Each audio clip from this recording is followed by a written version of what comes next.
Today, I'm going to be sharing how you can operate your camera like a pro. I will be covering how to focus and zoom at the same time, how to use various stabilization methods, and how to quickly change your settings on the go with shortcuts. Also, stay tuned for a very helpful drill that I will be sharing on how to focus and zoom at the same time. Let's get right into it.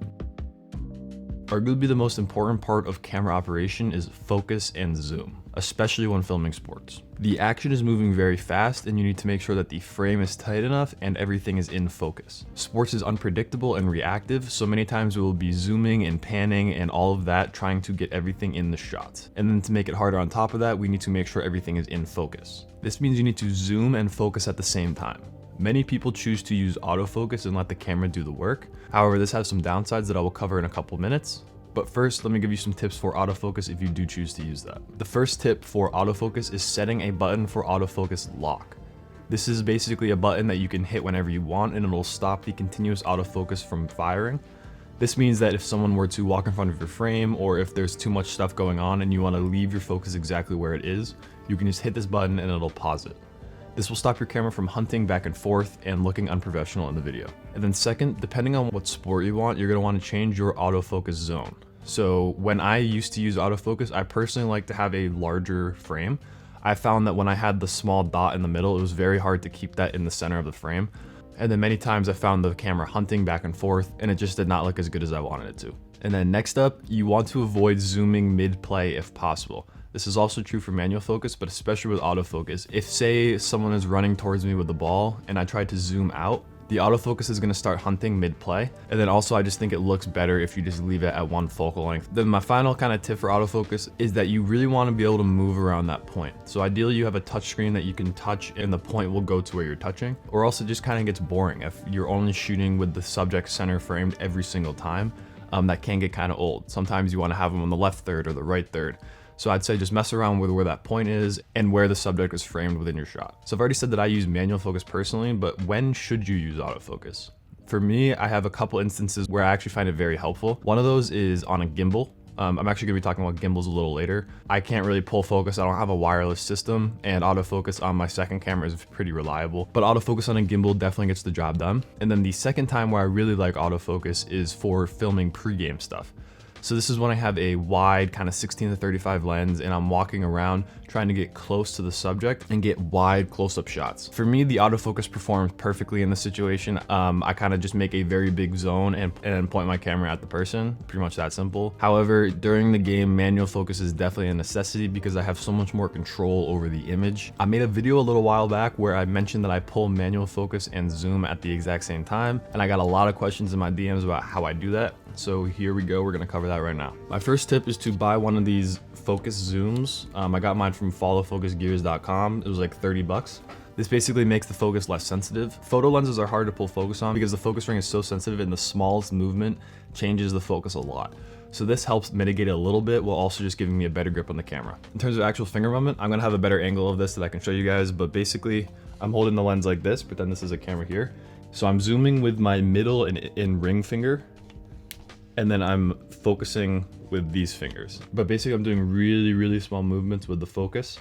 And then when I need to zoom, I can just pull it or push it. But then the biggest lifesaver for pulling focus is honestly focus peaking. This is basically a red outline on your camera monitor that shows you what is in focus. I find this super helpful because it's a little hard to tell, especially when I'm shooting like broad daylight. It's hard to see exactly what is tack sharp. And then secondly, another tip for manual focus is you're gonna really want a external monitor. The little 2-inch LCD is really not big enough to be seeing what is in focus.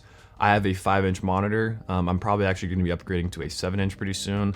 I find it a little small, but I would definitely recommend an external monitor. So I'd say buy one of these rings for your longest zoom lens that you use to film the game action.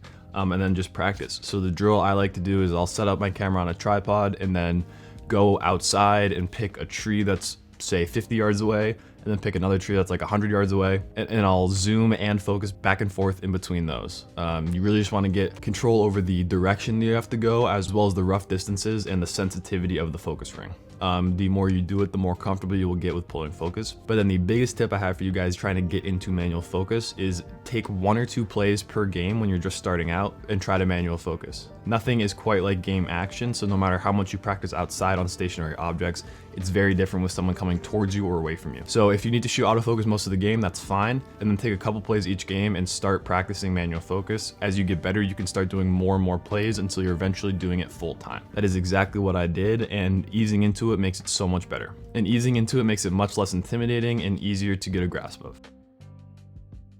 So now let's talk about stabilization. There's kind of 3 main ways to stabilize your cameras: handheld, tripod or hi-hat, and gimbal. So first up is handheld. Handheld is one of my favorite ways to film. I think you just have the most freedom, and I like the kind of dynamic movement that the handheld shakiness adds to the video. In terms of situations where I use handheld, I really like using it pre-game and post-game, where I'm kind of on the field or on the court for warm-ups, and I can really move around and get unique shots and angles. It's a lot harder to do that when you're on a tripod or gimbal. It's also great for indoor sports, say basketball or volleyball. It's really not practical to bring a whole tripod in there. And handheld, especially when you're using a 24-70 or 24-105, is definitely pretty easy to keep it stabilized. Now for specific tips on how to film handheld, I am a big proponent of the 3 points of contact rule. This basically means if I have one hand here, I hold the camera up against my body like this, and then that's making it much more stable. You could also use it with a camera strap, so if you wrap a strap around and then hold the camera out from your body, that's gonna have another point of contact and make it much more stable. And then my next tip is you just wanna think about the strengths of each kind of stabilization method. So for handheld, you wanna use it to its purpose. You don't wanna try to mimic a tripod shot when you could just throw it on a tripod. So I'd say when you're shooting handheld, maximize the dynamicy and the movement. So I'd say get orbit shots, get kind of low angle, get unique angles, kind of add movement to it to make it unique.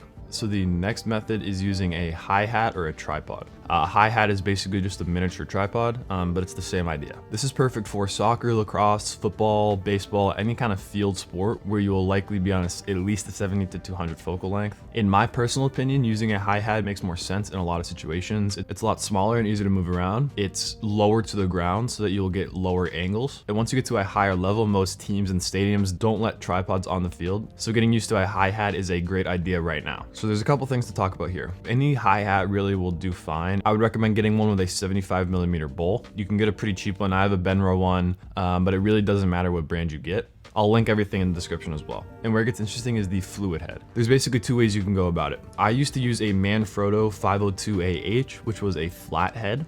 And then I had to get an adapter to screw the flathead onto the hi-hat. But I just recently upgraded to a Satchler Ace XL fluid head, and this one's a lot nicer, and it has drag and tilt and pan control where I'm able to dial in the weight of my camera so that it's perfectly balanced, and it's also just much smoother to pan and tilt. This was just a worthy investment in my career. The Manfrotto head was great for a while, but it's just not as smooth as I would have loved. So when I'm filming with a hi-hat, I personally either like to be up on one knee, so my right knee down, left knee up, holding the handle with my right hand, and then the zoom and focus with my left. And I will move the camera around with my right hand on the fluid head handle, or I like to be sitting behind it. This is a little bit more comfortable for long games, and I will hold the camera from behind and I can really kind of twist my whole body with it. I kind of alternate in between each one of these because when I get uncomfortable sitting, I'll switch to my knee, and then when my knee starts hurting, I'll start sitting. These kind of situations have worked perfect for me. The same concept goes for tripod. I'll just be standing most of the time. I do like tripods. I think they're a little sturdier and more comfortable to film when standing up, but it's just really impractical to move around quickly. All right, so now let's talk about gimbals. This is gonna be a longer section because I've had a little bit of a mixed relationship with gimbals in the past. I think they're great and I love the shots that come out of them, but for many situations, they have not been practical for me. I'm someone who loves to have my camera pretty rigged up with a lot of accessories on it. It's not practical for me to take apart my C70, put it onto a gimbal for pregame, and then try to get it back all together for game action. It's just not efficient. And then I actually made the mistake and I bought a big gimbal that I could use with my C70, and I ended up never using it. But then recently, ZHIYUN actually reached out to me and sent me the Cinepeer Weebill 3E. This video is not sponsored, but they did send me the product for free. But you guys should know I'm very picky about what brands I work with, and I will only accept the product that I will genuinely use on my shoots. So that being said, I'm going to share a couple of reasons why this gimbal is perfect for me as a sports videographer. All right, so here it is. So first of all, this gimbal is super light. It's less than 2.3 pounds and can carry up to 6.5 pounds. This means it's perfect for mirrorless cameras. So I know a lot of people love the FX3 or the A7 III or the A7S III. So that means it is perfect for these cameras with a 24-70 lens. Getting this gimbal really made me realize that the most realistic way that I'm actually going to use a gimbal is to use it with my second camera. I always had dreams of using it with my C70, but it's just not practical for the reasons I mentioned before. Too clunky, too big, I can't fit it in my bag. Now this gimbal came along, and it's gonna sound funny, but I can put it in my bag, and that is by far the biggest benefit for me to this gimbal. My other gimbal was way too big. I would have to mount it to the outside of my bag or carry it in my arm, and I just never wanted to do that, so therefore I would never use it. At the end of the day, the most important piece of gear is the gear that you will actually use. So this gimbal being this small and being able to throw it in my bag, I've just gotten so much more use out of it already. I've already done a couple shoots, and I've already used this gimbal more in the last 2 weeks than I've used my other gimbal for the last 3 years. The second reason for this gimbal is that there is a native portrait switch mode. So personally, I don't use this, but I do know a lot of you guys like to shoot vertically for social media. So this basically means that you can mount your camera vertically on the gimbal and get that native kind of 9:16 look that I know a lot of you guys are going for. You can do this without any attachments. You just have to shift a couple things and it's good to go. And then third, I just want to talk about the user experience and actual performance of the gimbal. So like I said, it'll take Canon R6 with a 24-70 lens. However, I actually like to put my Canon R6 with a 16mm lens. I just love the look of a gimbal shot with a super wide angle lens, kind of orbiting around a person or getting like stadium establishing shots. The battery allows for up to 16 hours of usage, which means I'll never have to charge it on a shoot day. Oftentimes I'll leave it on during warm-ups. So if I want to shoot a couple gimbal shots, get my main camera, and then I can go back and get my gimbal again and it's still all balanced and ready to go. There's also a display that lets you see your settings, tune in the motor sensitivity, and change what mode you're in. But at the end of the day, I just want to emphasize that the biggest advantage to this gimbal is the form factor. It performs amazing and it does everything I need to, but the fact that it can fit in my bag is by far the biggest factor. Now I can definitely foresee myself using a gimbal for at least a couple shots every single game because it's so easy to just throw in my bag and not even think about it.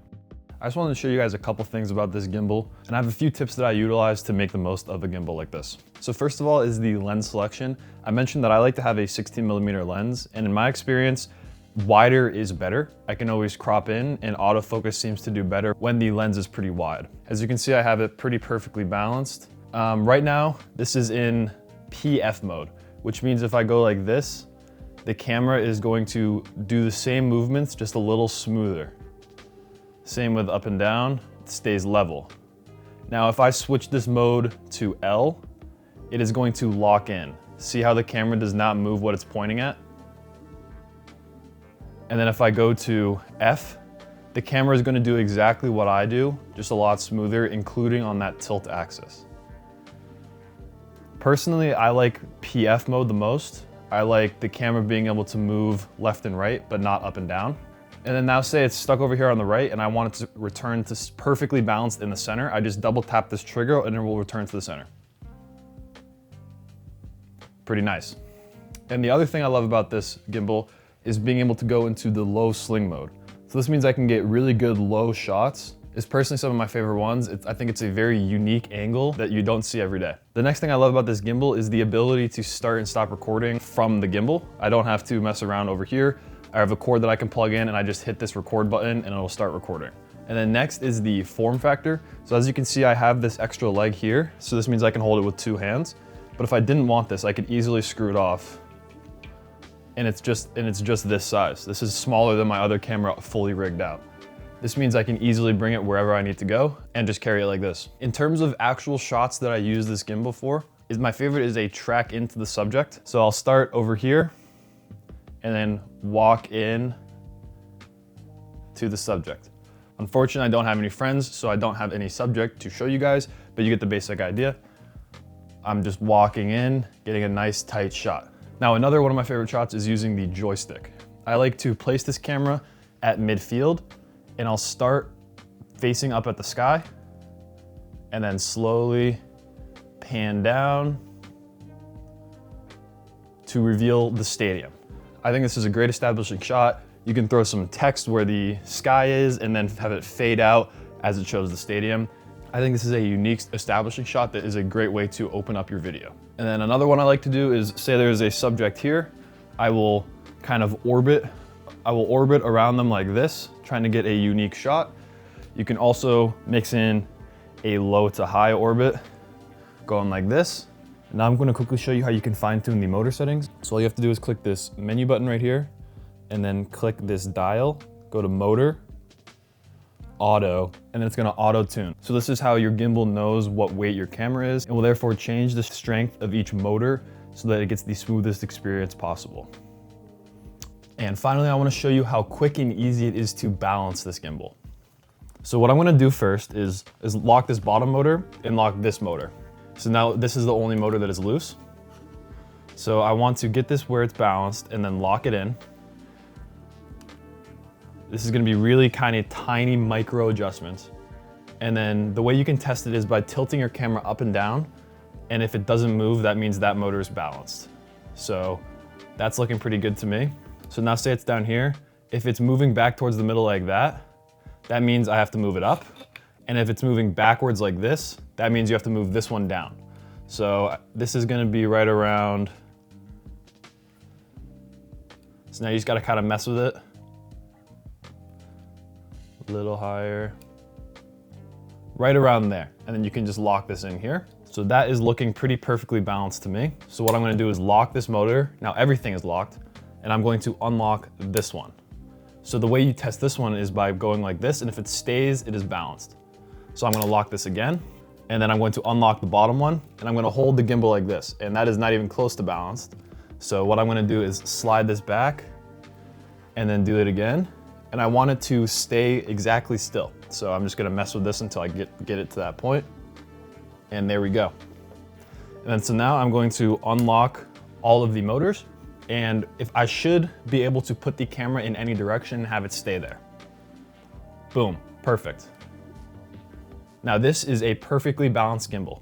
So all I need to do is hold the power button and we are good to go. Perfectly balanced gimbal. So that's it for this section on gimbals. In my opinion, they can add some really unique shots that can take your video work to the next level. Thank you again to ZHIYUN for sending me this gimbal. If you're interested in checking out, there is a link in the description. And again, this video is not sponsored and I will only show you guys the best products that you can use. Now let's get into the third and final tip of camera operation, and that is setting shortcuts. This can make or break your shooting speed and efficiency. So for us sports videographers, we need to be ready to adapt to any situation on the go. Say the sun goes behind the cloud and it gets dark and the white balance changes. You can't be in your settings trying to change everything while the play is going on. This means that you really want a camera that has customizable buttons where you can change these important settings on the go. Personally, I have over 12 customizable buttons on my camera. I know that is not the case for everybody, but in my experience, most mirrorless cameras have at least 5 customizable buttons, so that's perfectly fine to start with. So what I'm gonna do is rank, in my opinion, the most important settings to prioritize giving a shortcut to. This means just follow down this list and add as many as you can, and prioritizing the ones at the beginning of the list. So first up is aperture. I actually use my aperture to make small adjustments in exposure. I know most people use ISO, but I actually don't like to do this because I want to keep my camera at the base ISO of 800. This is the cleanest image with the least amount of noise. So I'd rather change my aperture than my ISO. And then the second one is ISO, because in some situations you need to change it no matter what, especially if you're indoors and it's dark. So having this map to a dial or a wheel is important. Then my third most important one is white balance. You need to quickly be able to change white balance. Like I said, if the sun goes behind a cloud or it gets dark or just something changes, if one part of the arena is a little warmer and the other side is cooler, you just want to be able to change this pretty quickly on the go. And then next up is frame rate. So I like to shift between 24, 60, and 120 frames per second very often. So having a button that I can just quickly hit to bring up the menu for the frame rate is super important to me. And then similar to this, number 5 is shutter speed. So if I change my frame rate, I will need to change my shutter speed. I put this in for mirrorless camera users. If I change my frame rate, my camera will automatically adjust my shutter speed. But if you don't have this feature, you will need to change the shutter speed after you change your frame rate. Number 6, I mentioned this before, but having an autofocus pause button. For those of you who are using autofocus, being able to pause is super helpful to avoid hunting and if people walk in front of the frame. And number 7 is either a waveform or false color. If your camera has this built in, it is super helpful to quickly check your exposure. The LCD is not always the most correct image, so being able to check this objectively with the waveform or false color is super helpful. And then 8 is just the menu button. Most cameras let you make kind of like a favorites menu. So you can go through your camera menu and add specific settings to this kind of favorites bar. So if you make a shortcut for the favorites bar, you can then bring up all of the ones that you need to access quickly. For me, this is like my log settings, my audio, my monitor channel, my HDMI output, all of those kind of things that I need to access quickly, but that I don't necessarily use on every single shoot. So that's 8. Those are really the most important ones. If you don't have that many buttons to customize, just prioritize the ones at the beginning, aperture being the most important in my opinion. I hope that helped. Thank you again to ZHIYUN for sending over the Weebill 3E. The link is in the description if you want to check it out. If you do use the link to purchase in the description, I will receive a small commission, and that will help me to continue making these videos for you guys. Thank you guys for watching, and let me know if you have any questions in the comments.